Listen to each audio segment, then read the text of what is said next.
지금 중고거래 앱을 켜고 캠핑을 검색해 보세요. 스크롤을 몇 번만 내려도 분위기가 이상합니다. 예전엔 재고가 없어서 대기 걸어야 하던 텐트가 지금은 급처, 가격 내림, 거의 새 것이라는 말과 함께 끝도 없이 뜹니다. 여기서 중요한 건 한 사람이 캠핑을 그만뒀다가 아닙니다. 수많은 사람이 같은 시기에 같은 행동을 한다는 것. 이건 취향 변화가 아니라 시장의 방향 전환입니다. 돈이 들어오던 길이 빠져나가는 길로 바뀌었다는 신호죠. 저도 한때 이번 주말엔 꼭 간다는 말로 장비를 늘려본 적이 있습니다. 처음엔 진짜 단순합니다. 텐트 하나, 의자 2개, 랜턴 하나. 그런데 막상 한번 나가보면 바로 알게 돼요. 캠핑은 한 가지가 아니라 세트로 굴러가는 취미라는 걸요. 바닥을 깔려면 매트가 필요하고, 잠을 자려면 침낭이 필요하고, 밥을 먹으려면 버너와 조리도구가 필요합니다. 비가 오면 타프, 바람이 불면 팩과 스트링, 추우면 난방. 하나를 해결하면 다음 불편이 보이고, 그 불편을 해결하면 또 다음이 보입니다. 그래서 캠핑은 구조적으로 돈이 쌓이는 취미입니다. 여기서 포인트 하나. 캠핑 시장을 키운 힘은 필요보다 비교였습니다. 다시 말해, 사람들이 산 건 휴식이 아니라 장면이었어요. 조명 색감, 우드 테이블, 깔끔한 수납, 통일된 브랜드.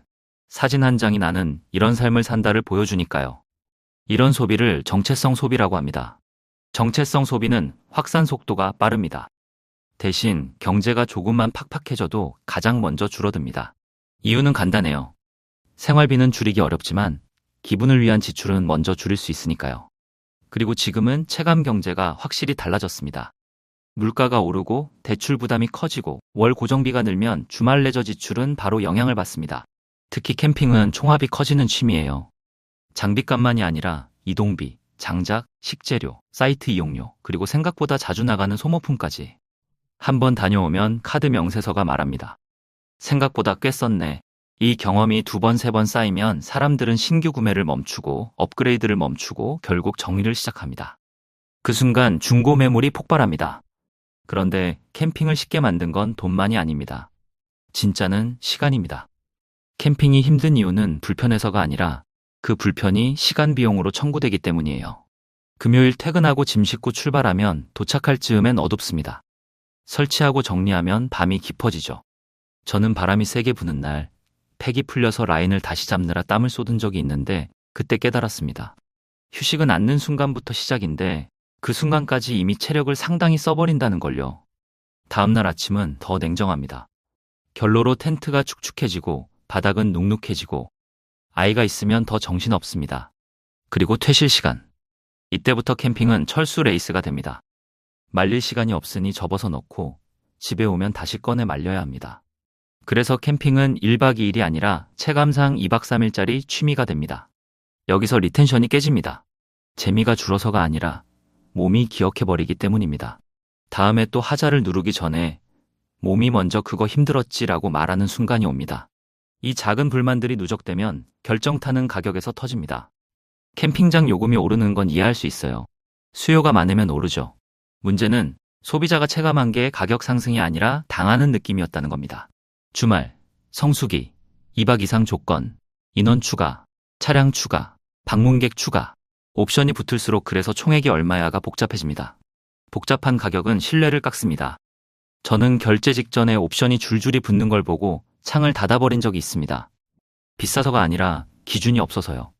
그리고 그 순간 시장에 퍼지는 문장이 있습니다. 이 돈이면 호텔이 낫다.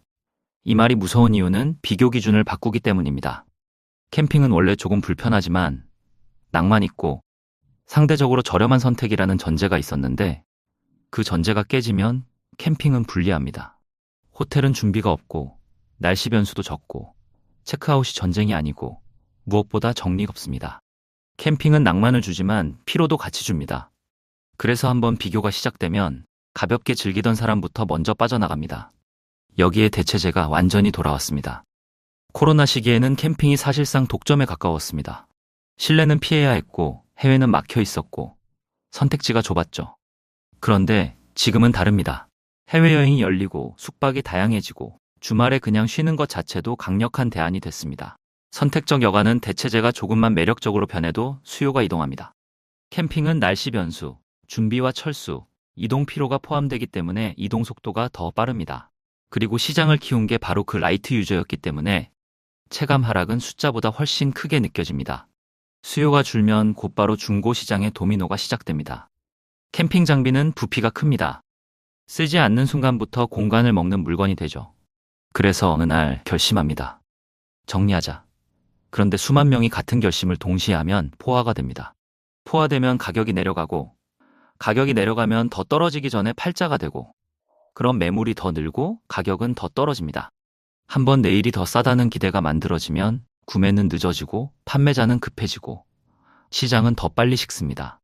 그래서 지금 중고앱엔 같은 모델이 비슷한 가격으로 줄지어 있고 판매자들은 사은품 포함, 택배비 포함으로 버티다가 결국 가격을 내립니다. 여기에 직구와 저가 제품이 압박을 더합니다. 예전엔 매장에서 만져보고 사던 물건들이 이제는 매장에서 구경만 하고 온라인으로 결제되는 경우가 많아졌죠. 이게 의미하는 건 가격 기준이 바뀌었다는 겁니다. 소비자가 정가를 믿지 않게 되면 브랜드는 마진을 지키기 어렵고 유통은 임대료를 버티기 어렵습니다. 그래서 오프라인 매장이 줄고 업체는 재고를 털기 위해 할인을 반복합니다. 그런데 할인은 프리미엄을 깨트립니다. 프리미엄이 깨지면 다시 정가로 돌아가기 어렵습니다. 산업 전체가 가격 경쟁으로 빨려 들어가고 하락장에서는 체력이 약한 곳부터 먼저 쓰러집니다. 기술 변화도 빠뜨리면 안 됩니다.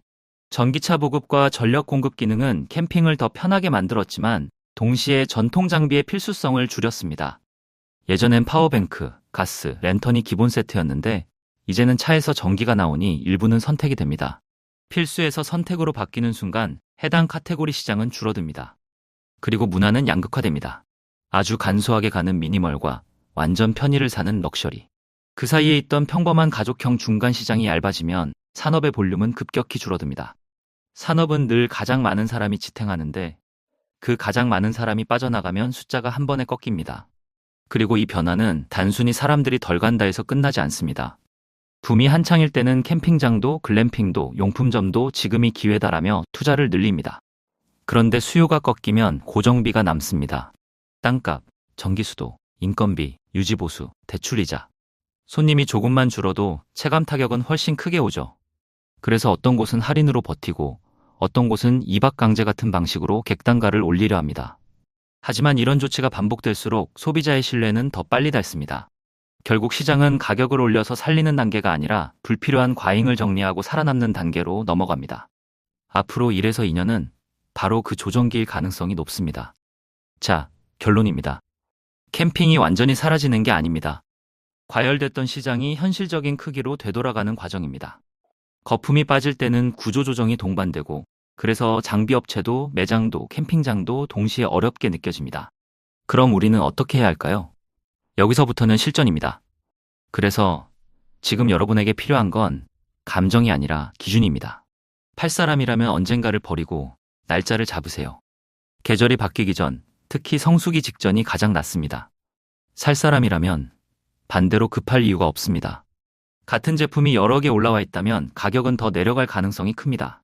단, 폴, 코팅 박리, 냄새, 결로 흔적처럼 회복이 어려운 하자는 꼭 확인해야 합니다. 소비자라면 기준을 딱 3가지로 잡으세요. 첫째, 앞으로 3개월 안에 갈 계획이 없다면 그 장비는 자산이 아니라 보관 비용입니다. 둘째, 연 1에서 2회 이하라면 소유보다 대여나 중고가 훨씬 합리적입니다. 셋째, 안전과 위생이 걸린 품목은 새 것으로, 나머지는 중고로 접근하면 손해를 줄일 수 있습니다. 특히 초보라면 풀세팅을 목표로 하지 마세요. 2번만 다녀와도 내가 진짜로 불편했던 게 무엇인지가 드러납니다. 그때 필요한 것만 바꾸면 됩니다.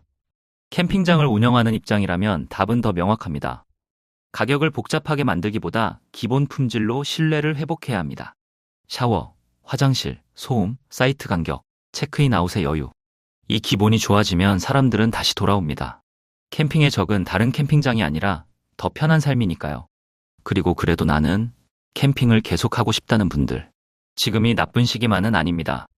하락장에서는 선택지가 많아지고 과장된 가격이 빠지면서 진짜 값으로 돌아갑니다. 예약도 여유가 생기고 중고도 상태 좋은 물건을 합리적으로 구할 수 있어요. 다만 전략이 바뀌어야 합니다. 보여주기용 장비가 아니라 내가 자주 쓰는 동선과 계절에 맞춘 장비, 이동과 설치 시간을 줄이는 구성, 그리고 무리한 일정 대신 짧게 자주. 이게 남는 사람들의 방식입니다. 오늘 검색창에서 본 그 가격표, 그 급처 문구는 단지 싸졌다는 소식이 아닙니다.